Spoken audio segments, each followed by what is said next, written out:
This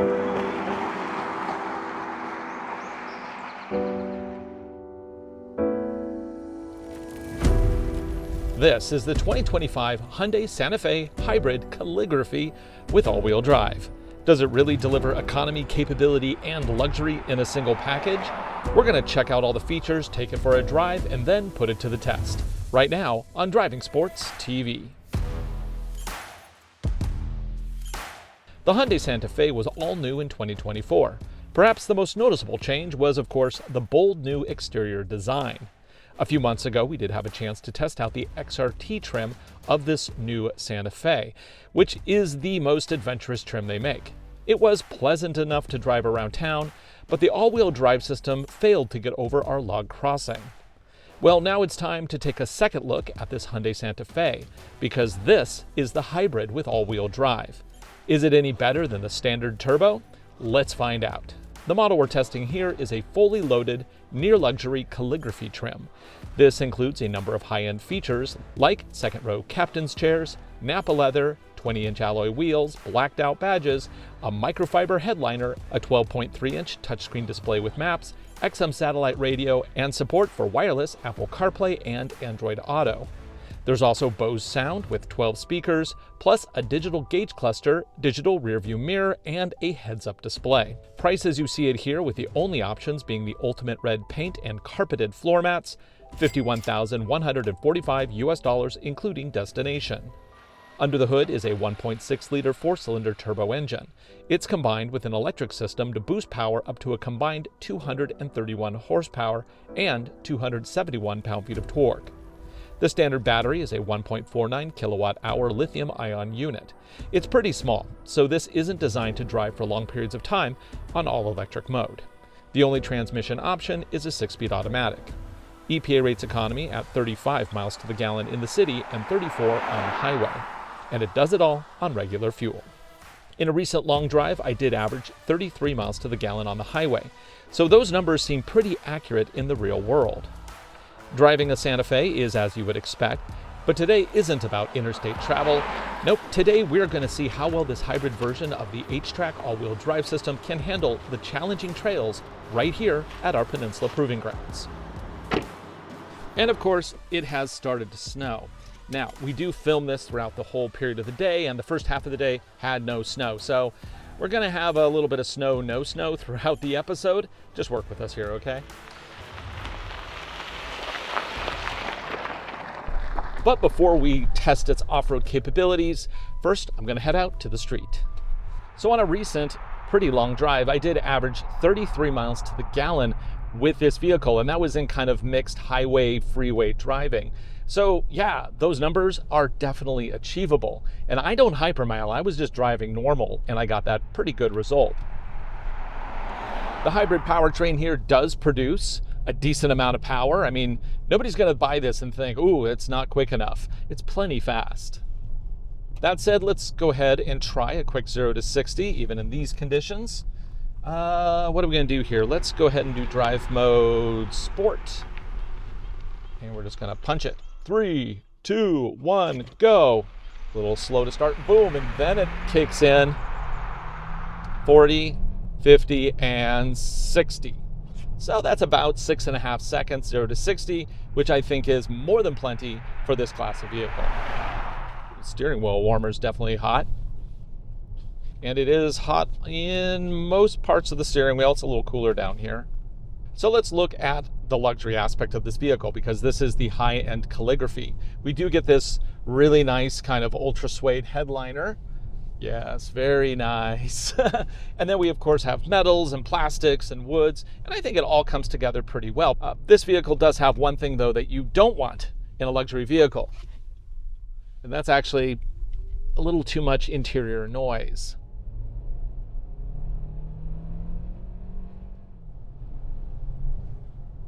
I mean, it's not bad. It's actually, I would say it's fairly decent, but I'm definitely hearing the wheels, the tires, the air. There's more environmental noise in here than you would expect in a true luxury vehicle. That is why vehicles like, Genesis still exist. That is, of course, the luxury division of the same parent company as, or cousin company or something. Anyway, Genesis is basically the luxury Hyundai anyway. So those vehicles still exist, they still have a purpose, and they produce both more power and they're quieter to drive. For me, the biggest downside of the Santa Fe is something that I discovered when I was driving the XRT a few months ago, and that's these seats. They are great for up to about an hour, but around an hour, hour and a half, they start to get a little too uncomfortable. There's just not enough support on the bottom part. The back is okay, I have no problem with that, but my legs actually kind of start to go numb after a while. And I consider myself to be, I'm not terribly picky when it comes to seats, but I was actually driving this very vehicle an hour and a half from the airport just a couple days ago, and yeah, I was starting to get a little antsy at about the 1 hour 15 mark. Okay, so it is snowing out, and apparently the snow has clogged up the driver assistance systems, which is not unusual. A lot of vehicles, you get a little snow on the sensors and they basically throw their hands up in the air and say, yeah, we can't do this anymore. Same instance here.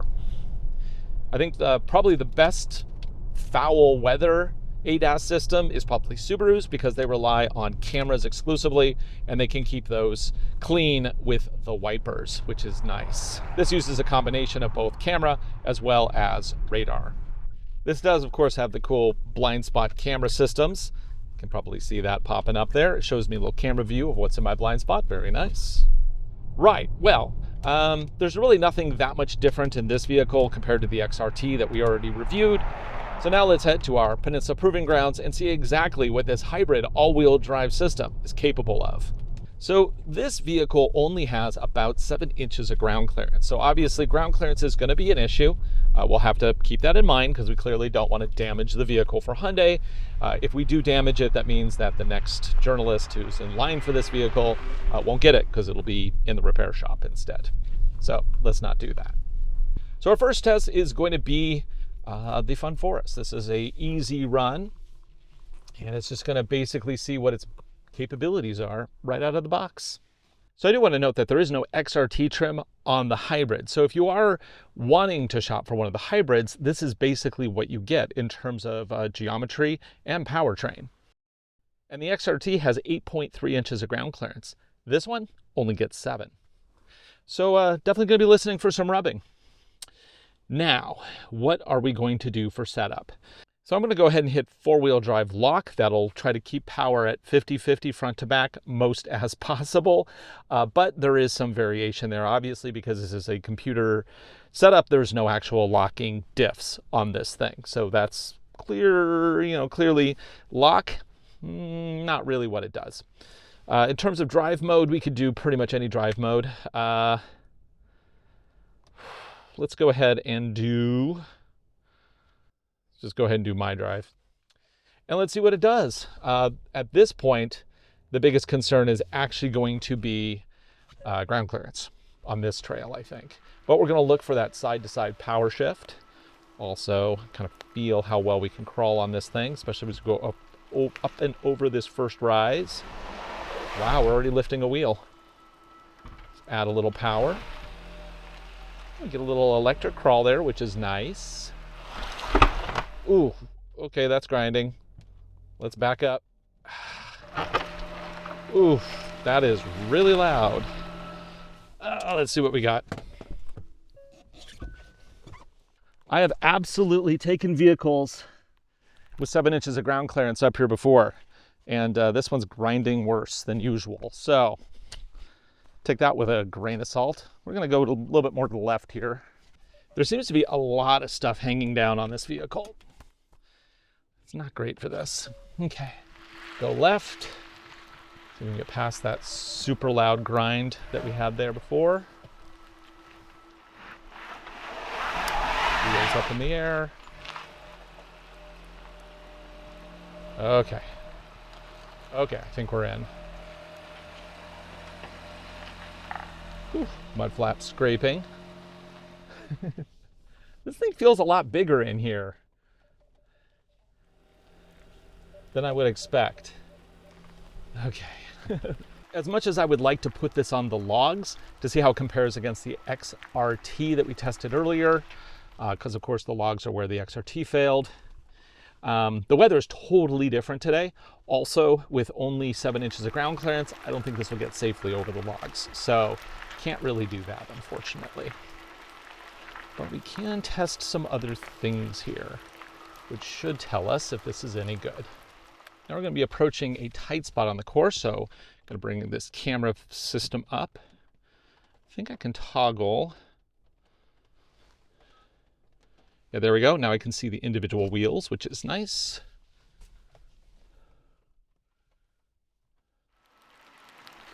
We get really close to that little sapling on the right. We'll probably take that sapling out at some point. Kind of a weird place for it.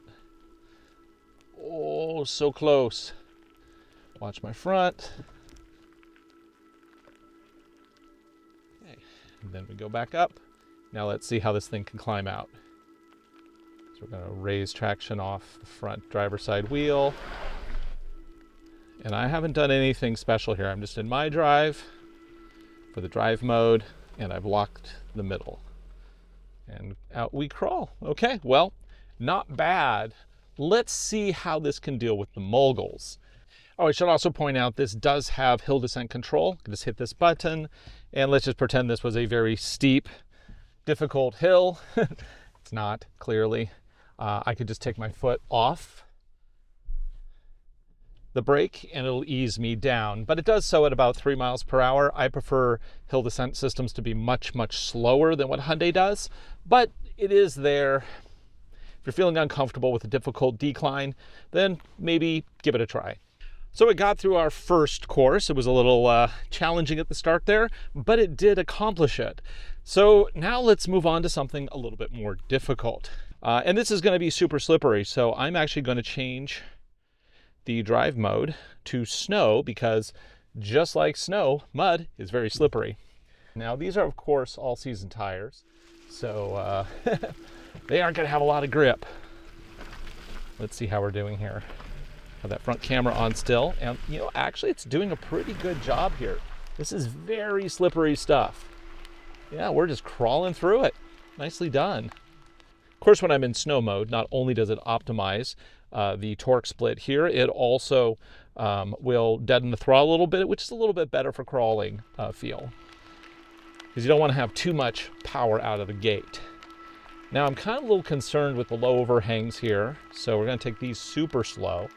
Make sure we don't break any body panels as we seesaw along these ditches.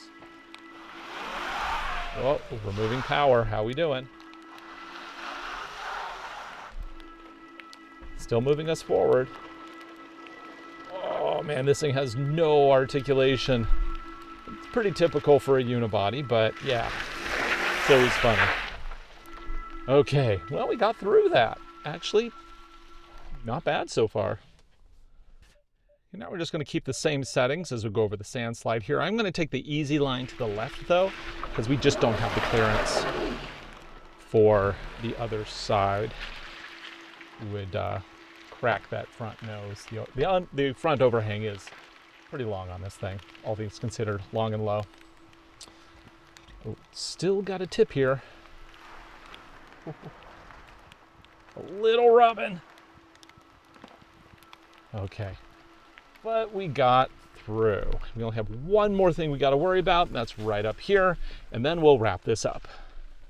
So if you're looking for a family-oriented hybrid that can get you up to a mountain trailhead, I think that, yeah, the Santa Fe here actually will do a decent job. Now, I don't think any of the stuff we did today is quite as difficult as getting over the logs, because that requires what I would refer to as a deadlift. Ooh, let's get through this obstacle here. I think we need to actually, let's reset this. Grinding a little bit there, so let's go a little bit wider. But anyway, the logs require what I would refer to as a deadlift, where you're lifting the entire vehicle up using just a couple wheels. And yeah, nothing we've done today has really been replicating that, but this is very true to what you would find on any Pacific Northwest trail. This is about as hard as you would get. And yeah, I think it's overall doing just fine. Yeah, nice. I'm still not loving the look of this thing, but I think if you are the type of person who wants to take your family up to trailheads on a regular basis, and you're going to encounter trails like this or something more difficult pretty regularly, you'll probably want to go with something that's a little bit more durable and has more capability. And I would probably recommend the new 2025 Toyota 4Runner, even the base SR5. It starts at about the same price as this vehicle with 3 rows of seats, 4-wheel drive, and of course it has a dual range transfer case and more ground clearance. It definitely would be a better vehicle. Now, it's not going to be as pleasant to drive on the street, but the new one is actually pretty nice. But if you are looking for something more street oriented and you're only occasionally going to hit the trail, then honestly, this Hyundai Santa Fe Hybrid, it's actually pretty good. And that fuel economy is no joke. For Driving Sports TV, I'm Ryan Douthit. Thanks for watching. Be sure to like, subscribe, share videos we make them for you. I hope you enjoy them, and I hope you enjoy this first look at the 2025 Hyundai Santa Fe Hybrid Calligraphy. And of course, it's stopped snowing now. Of course. That's winter in the Pacific Northwest. I think we just had it. It's done now.